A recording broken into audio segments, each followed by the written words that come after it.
इस वीडियो के अंदर हम जानने वाले हैं डीमेटलाइजेशन ऑफ शेयर्स के बारे में। डीमेटलाइजेशन का प्रोसेस जो होता है वो क्या होता है, ठीक है।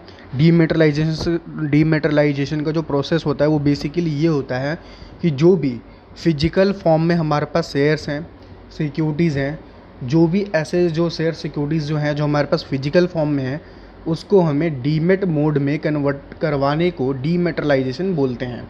डीमेटलाइजेशन का एक पूरा प्रोसेस होता है जिसके थ्रू हम अपने फिजिकल शेयर्स को, फिजिकल सिक्योरिटीज़ को डीमेट में चेंज करा सकते हैं।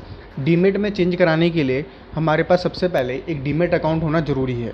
इसके लिए आप इससे पिछली वाली वीडियो देख सकते हैं जो कि डीमेट अकाउंट के ऊपर बेस्ड है, ठीक। आइए अब जानते हैं डीमेटलाइजेशन आखिर में होता क्या है।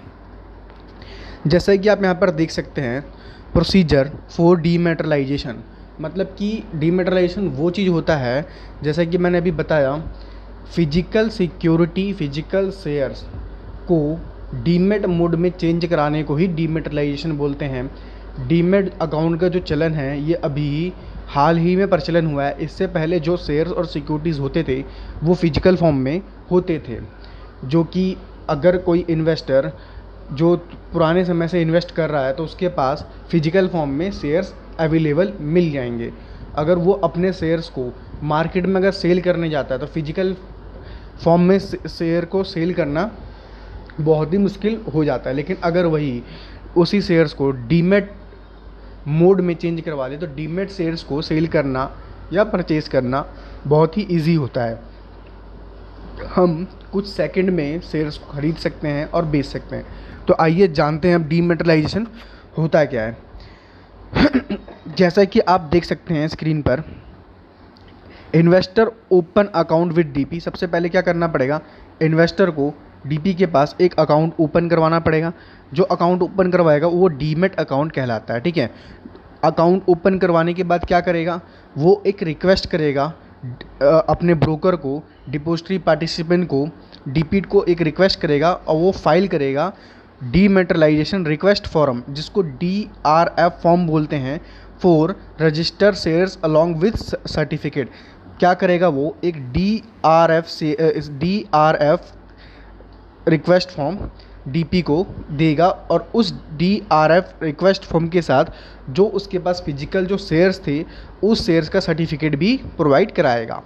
फिर उसके बाद क्या होगा, उसके बाद जो होता है, उसके बाद investor load DRF and certificate with DP. इसने वही बात बोली है जैसे कि मैंने अभी बता रखा है। पहला क्या करेगा, इन्वेस्टर अकाउंट ओपन करवाएगा डीपी के पास, उसके बाद रिक्वेस्ट फॉर्म देगा, रिक्वेस्ट फॉर्म के साथ क्या देगा, सर्टिफिकेट देगा जो उसके पास फिजिकल फॉर्म में अवेलेबल है।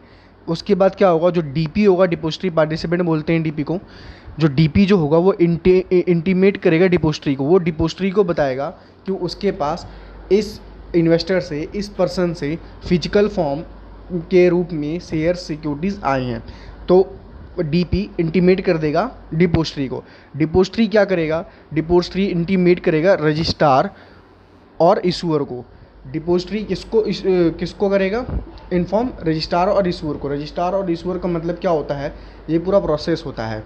जैसे कि इन्वेस्टर ने पहले अकाउंट ओपन करवाया, उसने DRF रिक्वेस्ट फॉर्म दिया, DRF रिक्वेस्ट फॉर्म के साथ उसने सर्टिफिकेट दिया जो फिजिकल शेयर्स का सर्टिफिकेट था। किसको दिया, डीपी को। डीपी अब इंटीमेट करता है डिपॉजिटरी को, डिपॉजिटरी इंटीमेट करता है रजिस्ट्रार को और इशूअर को।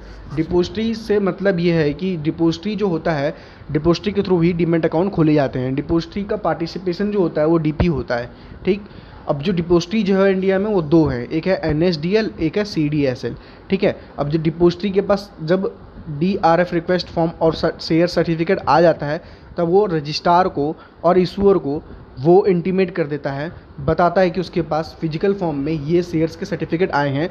अब जिस कंपनी के इशूअर्स ने इसको इशू करे होंगे, जिस कंपनी ने इशू करे होंगे, उसको ये इंटीमेशन देने के बाद वो इसकी जांच पड़ताल करता है कि ये शेयर सही में इशू करे गए थे या नहीं, करे गए थे तो कब करे गए थे। ये सब इंक्वायरी करके डिपॉजिटरी को ये बताता है कि ये शेयर्स असली हैं या नकली हैं।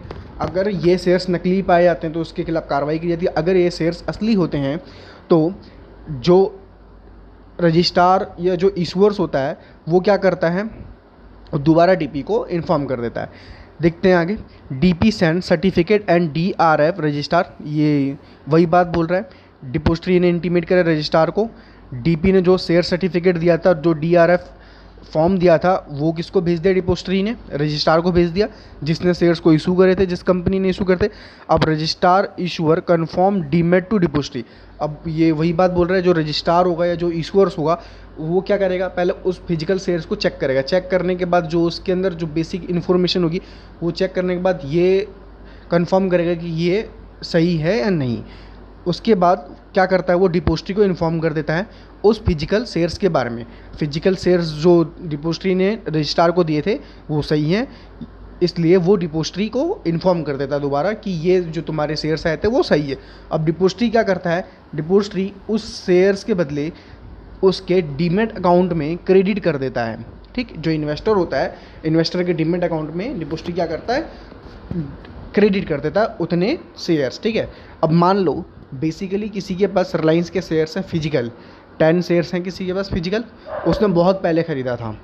अब उसने क्या करा, उसको पहले उस 10 शेयर्स को बेचने के लिए डीमेट अकाउंट खुलवाना पड़ेगा। डीमेट अकाउंट खुलवाने के लिए डीपी के पास जाना पड़ेगा। डीपी के पास जाके वो डीमेट अकाउंट खुलवाएगा। डीमेट अकाउंट खुलवाने के बाद वो डीमेटलाइजेशन रिक्वेस्ट फॉर्म देगा। डीमेटलाइजेशन रिक्वेस्ट फॉर्म के साथ क्या अटैच करेगा, फिजिकल शेयर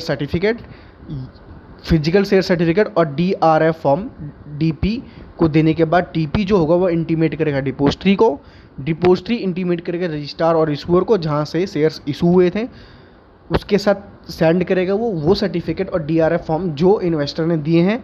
रजिस्ट्रार और इशूअर कंफर्म करेगा कि ये जो शेयर्स आए हैं फिजिकल वो सही है या नहीं।